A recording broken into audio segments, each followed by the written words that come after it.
Hi, I'm David Merrill. I want to spend a little bit of time today talking to you about internet marketing and more specifically internet communications. A lot of people are out here online and I coach a lot of people and they have goals to make money, goals to promote a product, goals to promote affiliate products. But there's also a growing number of people I see that are really starting to get the idea behind the internet, the bigger idea, and that is that the internet itself, it is a communication form. It's not just a marketplace. It's not just a place to sell stuff. It's also a place to really get some ideas moving. It's a way to affect people. It's a way to influence people. And you know, just like in the ancient days, people used to use conversation to influence people. They would talk to people.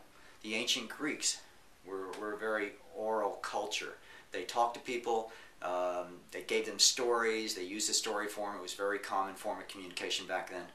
And then we developed into a print culture eventually, after the printing press, and everybody started reading the stuff.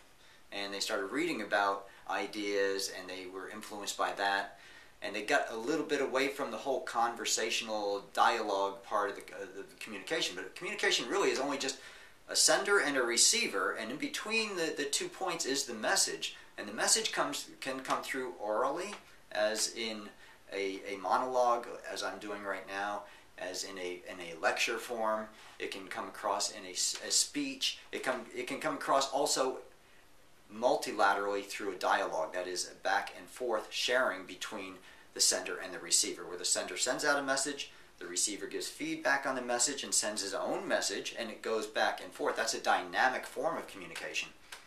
I think what we're seeing on the internet is that we're getting away from strictly the print form of it. It's gone on now, of course, to video, but what has video done? Video has become a big thing in the last couple of years as a communication form online, but what video has done is it has personalized the internet to a large extent, so that I'm able to talk to you as a person instead of you just reading text, and you get much more of a feeling for who I am, and my message comes across not only directly through an analytical sense. It's not just a linear message that you're able to read and process intellectually. You're also getting subliminal messages as I'm speaking to you, my body posture, my movements, the way I look, what you think of me, how you like my voice or don't like my voice, how it's all affecting you. So the whole communication pattern is evolving with the use of video, and I believe what we're really getting back to eventually on the internet, and I see it all the time, and the social media is showing us that, is we're getting right back to the dialogue, right back to the oral communication where people are talking to each other one-on-one. They're starting to have a dialogue, they're getting feedback. It's becoming a social form of communication. And again, in ancient times, the most common way that people communicated was through social forms, primarily dialogues.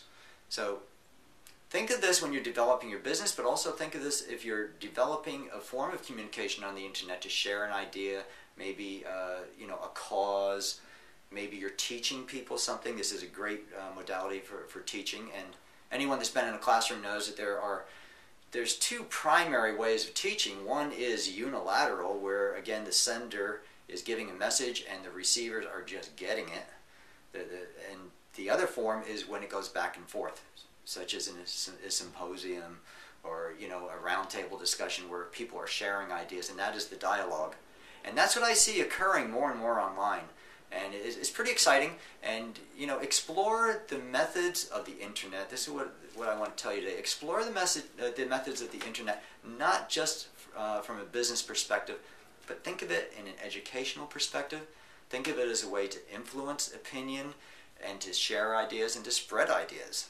The dissemination of ideas, of course, was blasted with the advent of electricity and radio and then television, and now the internet. But again, it's almost always been unilateral. It's always been the sender and the recipient, and the message was what was being shared on the radio or the television or the internet. But now those medium are coming full circle, and they are starting to be interactive. And once anything gets interactive, you're talking about a dialogue, you're talking about a back and forth continuum of ideas that's much more dynamic, much more fully developed, and much more communal. I think that's what we're getting back to, and I would like you to explore ways that you might use the internet in those realms as well as just business. So that's just a little bit of food for thought for today, because I have been talking to people on this topic, and the whole idea of the internet as communication forum and as evolution. So we'll talk to you soon.